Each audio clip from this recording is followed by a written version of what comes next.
This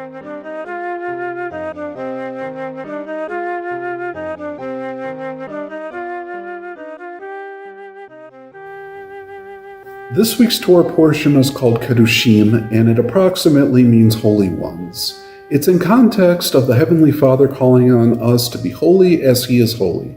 What does this mean, and how do we become holy? The list starts off in verse 3 by stating, everyone must fear his mother and his father. This is not fear in context of being afraid. Parents who cause their children to be afraid of them are committing child abuse. This is in a different context. It's in the context of reverence. Torah is calling us to revering our parents like we revere our Heavenly Father.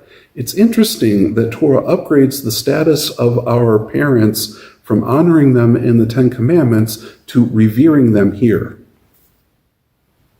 We learned in the Torah portion called Yitro that the heart of the Ten Commandments is to honor your father and your mother. This week's Torah portion upgrades that command from honoring them to revering them.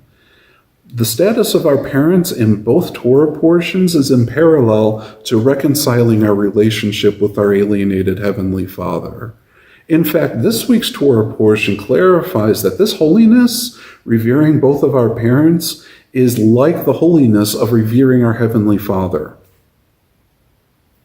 This central theme in the whole Torah highlights the importance of making parental alienation a top priority in our society.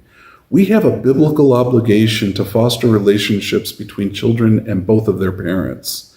We cannot turn a blind eye to anyone who denigrates a parent to their child. There's nothing holy about such denigration, quite the opposite. We learned in last week's Torah portion that such denigration is so disgusting to the Heavenly Father that the land can vomit out any nation that fosters parental alienation. This week's Torah portion promotes the status of our parents to the top of the Ten Commandments.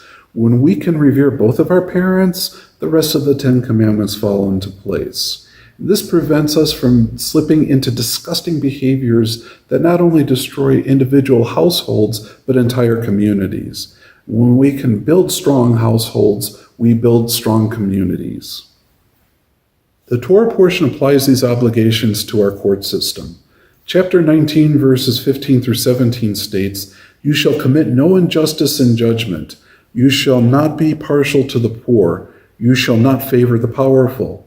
You shall judge your nation in righteousness. Do not go around as a gossip monger among your people. Do not stand by as your neighbor's blood is shed. I am the Lord.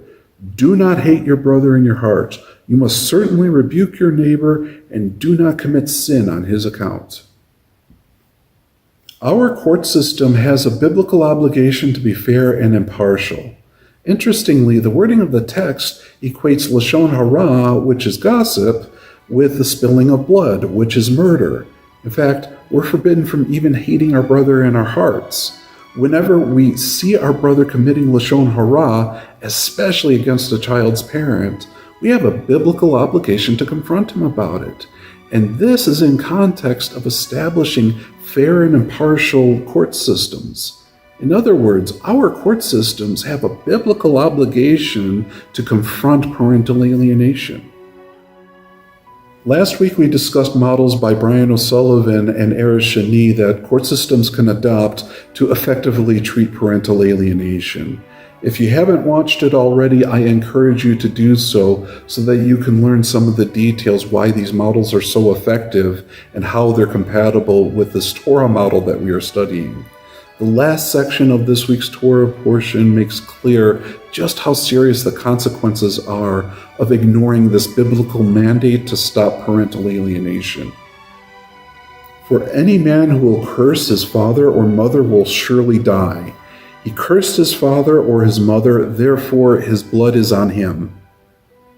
Next week's Torah portion is called Emor, and it will discuss ritual purity for the priests. Why do those of us who are not priests need to study this?